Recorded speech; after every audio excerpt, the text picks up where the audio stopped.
How's it going, everyone? This is Dr. Hefe playing Mutant Year Zero, The Road to Eden. And is today the final episode? I'm excited. I'm still playing from our last battle, where we defeated Plutonia, the head of Sect. It cost us a lot in terms of medkit resources. It was quite a fearsome battle. Maybe not played the best. We did stand in the way for a Mimir Z600 missile. Here's the wreckage of that robot. But we're here. We've defeated the enemies, and if there is a battle inside, I just want to get some mutations. Borman, let's... Oh, you don't have enough for this? I was thinking this is better than... That smoke cloud, it does more harm than good. Oh, Selma, you can get a health booster. Why not? Why not at all? Run and gun pretty good. Low cover as same as high cover. Yeah, that seems fine. We might as well grab this. Grab some abilities. Why not? You just need one more to be fully powered up. Magnus, you got 16. Wow, yours requires a lot more. But anyway, we're here. We're kicking some butt. We're doing good. The door to Eden is open. Let's go inside.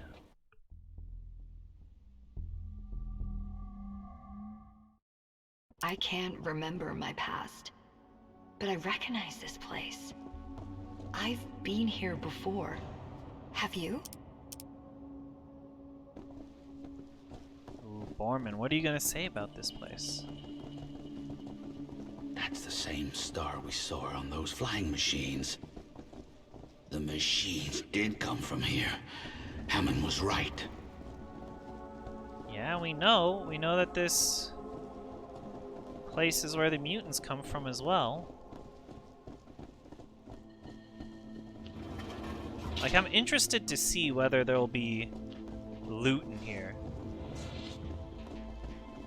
It's like, this is like if this is the final area, like, I don't know if there's gonna be a battle or anything. It may just be like notes, information. Like, what's this? Med pack was gonna be here. How do I know this?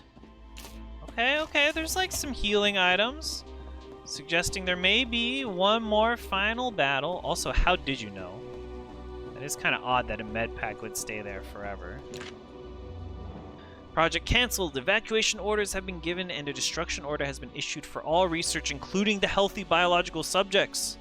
This has upset a number of us, not just for ethical reasons, but for the sheer loss of what we have accomplished.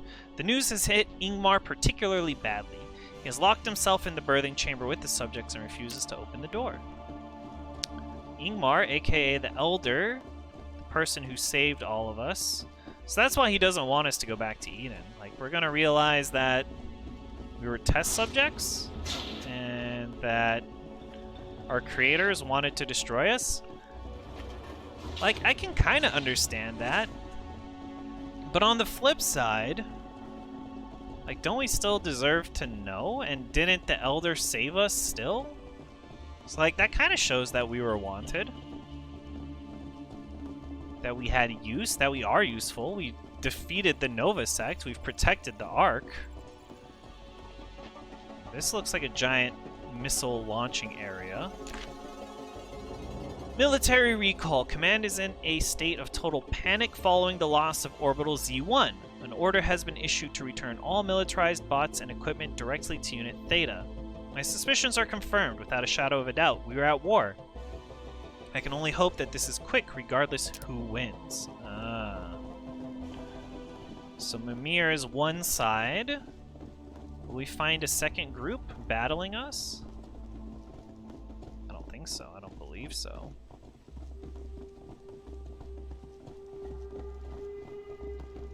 Alright, what's going on here? What is in here? Will we have to fight more mutants?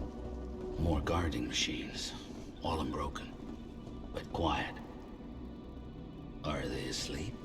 Oh, these are big Mimirs. These are big boys.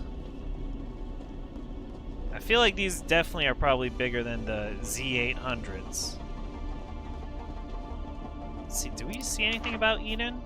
This is Eden. The stories were true. What secrets lie within its walls? Are we saved, or Is this the beginning of the end? This is it. I don't know why the Elder kept us away from this place, but I think we're about to find out. Okay. Here we are. Oh. There's trees. I mean, not like there isn't trees in other areas. It does look nice. Peace talks fails. It is a tense and dreadful time. We have heard whispers that the peace talks have broken down irreparably. And to confirm this somewhat, Command has just ordered us to consider Elysium as hostile and to forcibly remove, if necessary, any Elysium diplomats and scientists from the facility. This is a sad day for us all. Okay. So we know there's a war, we know there was a plague, we know a bunch of random things. Alright, Borman, what do you think? Does this look familiar? I don't believe it. I can't believe it. I mean, the question also does come, why were they creating mutants, like, before the war? Like, I can understand if you want people to be resistant to... Unreal. Like, rot Tree, and stuff. grass. Just like outside. Like, did they know there was gonna be, like, radiation and disease and everything everywhere? It's possible. Maybe they did know. They were trying to create creatures that would be resistant to all of it. Although how you get boarhead and fox lady and duck head is kind of odd. Okay, we're rolling through here. What are we gonna discover? Like, what are we gonna find that's gonna be so revelatory? Okay, here's the cribs. 4 cribs. Shouldn't there be 5 cribs? For 5 mutants? At least 5 cribs, right? Oh, here's some drawings. It's very cute. Aww. This place is messing with my head. This can't be a picture of me, right? It definitely does look like you, Borman. Definitely does look like you.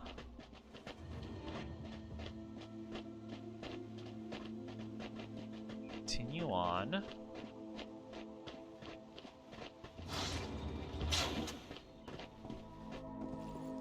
Oh, this is like a neonatal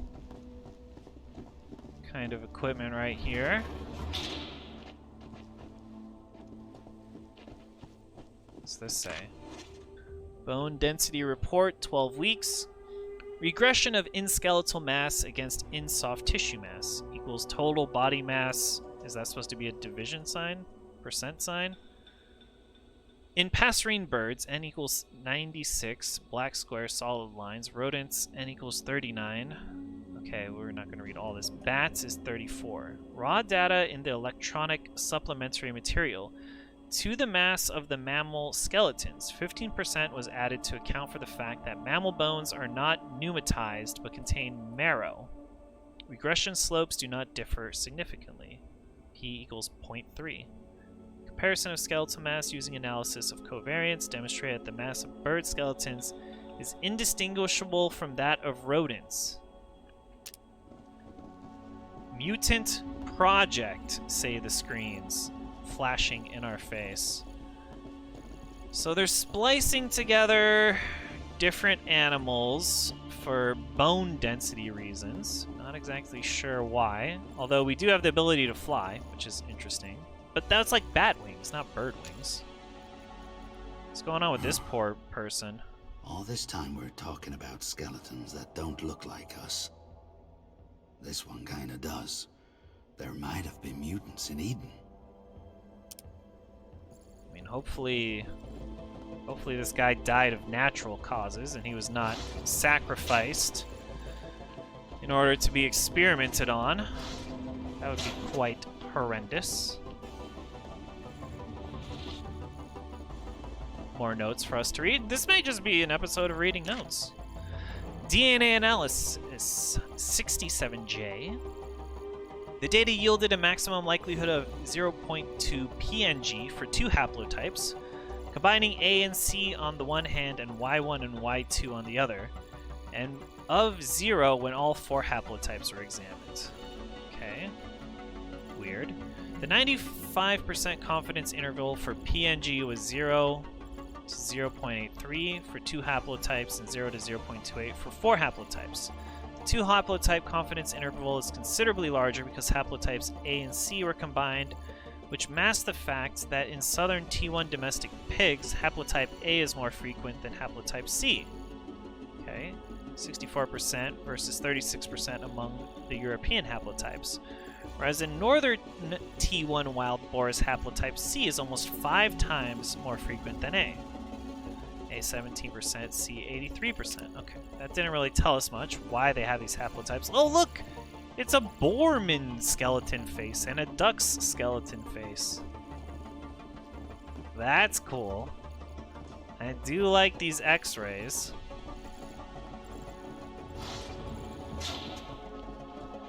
Why they're trying to combine boar haplotypes with some other haplotypes is unknown. They are making mutants.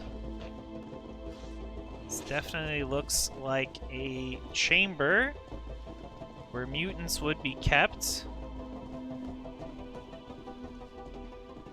This looks like, again, the birthing chamber. There's all sorts of little machines in here. Why do they have them all scattered around?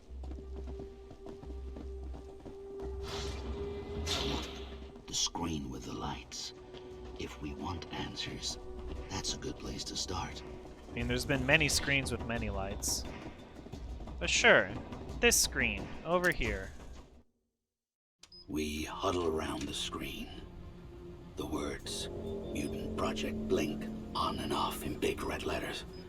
The screen turns black, then explodes with a flurry of flashing images, faster than we can take in.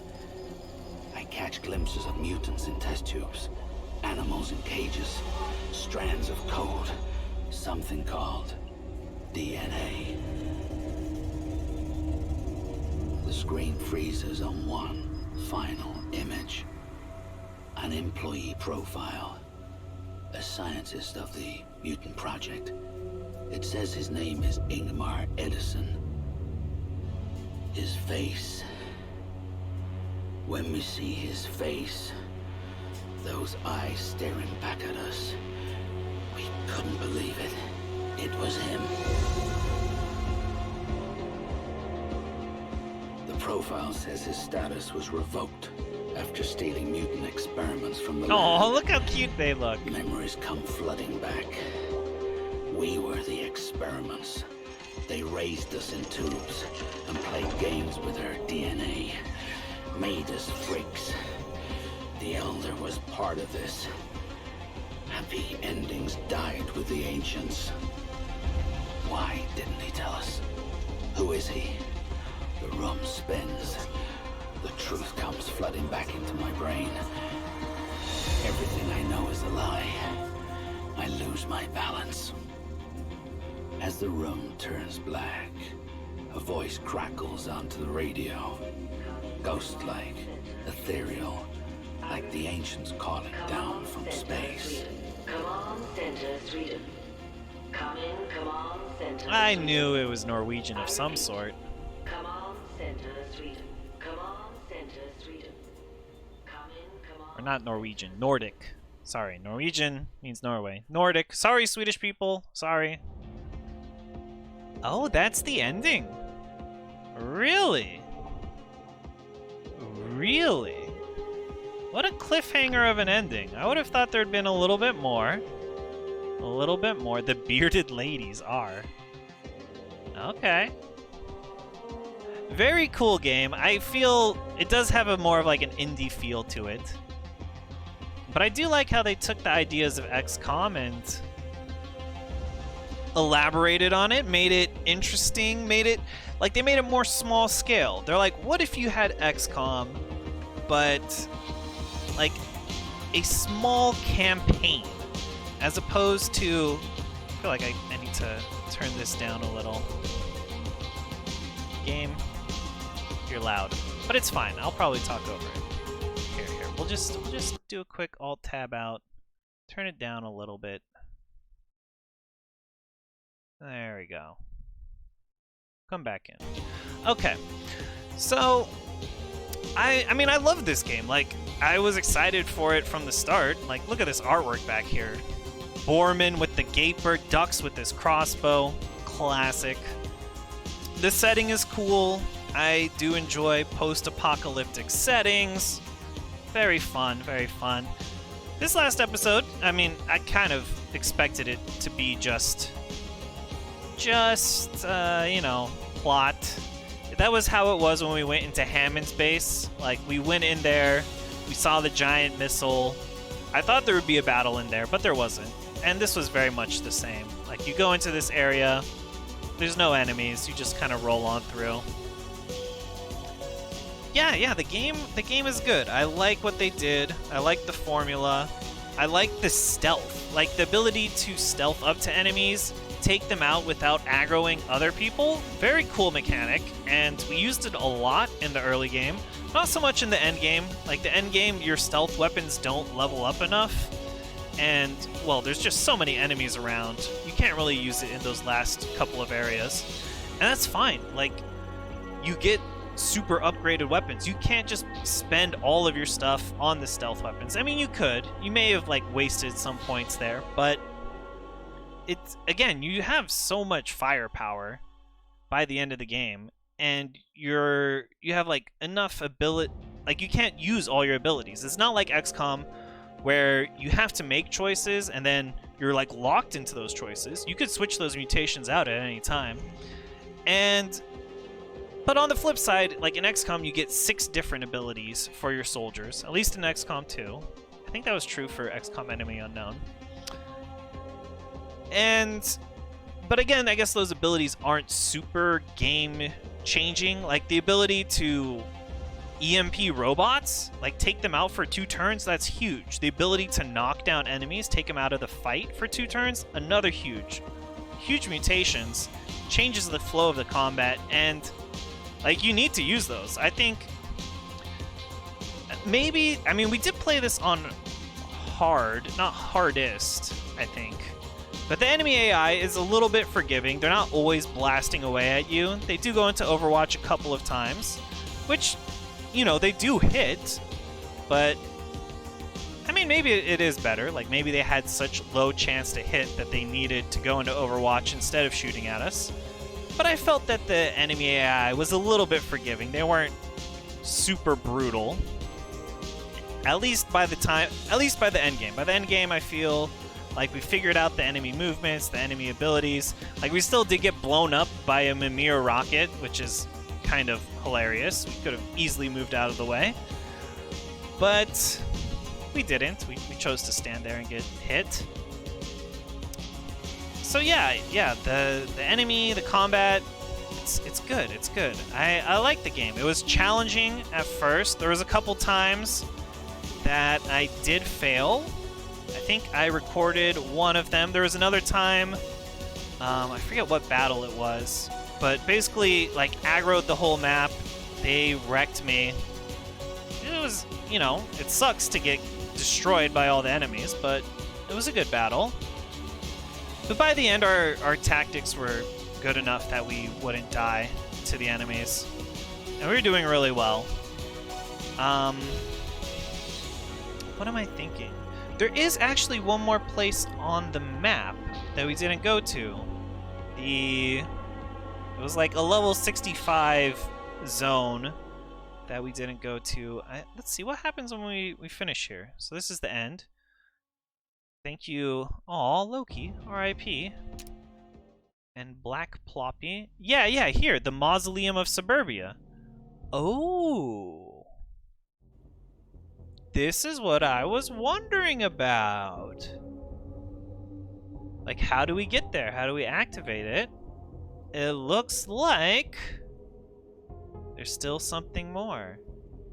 So they're searching for the Elder. Why is he so embarrassed? I guess he should be kind of embarrassed if he was torturing, I mean, maybe not torturing, but mutating finding Hammond and people. saving the Ark from the Nova Sect, Now the Elders decided to run off into the zone. I wonder where that sly old bastard went. I'm past caring, to be honest. Our victory parade will have to wait. Let's fetch him back before he gets himself killed out there. I doubt we'll get anything out of him. He designed us, but chose to keep tight-lipped about that rather important fact for all these years. His story is over. We don't need him. This is our time. Tell that to the Ark. It's chaos back there. We'll drag the Elder back, force him to make things right. Oh, and pretend none of this actually happened? I'd have thought you could make your own decisions by now. Enough chit-chat. Let's go find the Elder. Okay, okay. Mausoleum of Suburbia. I was wondering about it. I'm like, what is going on over there? At first, it seems like too high level. It also didn't seem connected to anything. But now we're here. We're here to go through the mausoleum, find the Elder. I wonder, was this... I mean, there's still scrap to find. Like, was this part of the original game? Is this part of the deluxe version? I think I bought the deluxe version. Elder or no Elder, the Ark still needs scrap. Yeah, of course. We still need to find scrap. What are you talking about? Don't tell me what I can and can't do. What scrap I can and can't pick up. I'm here to grab this loot.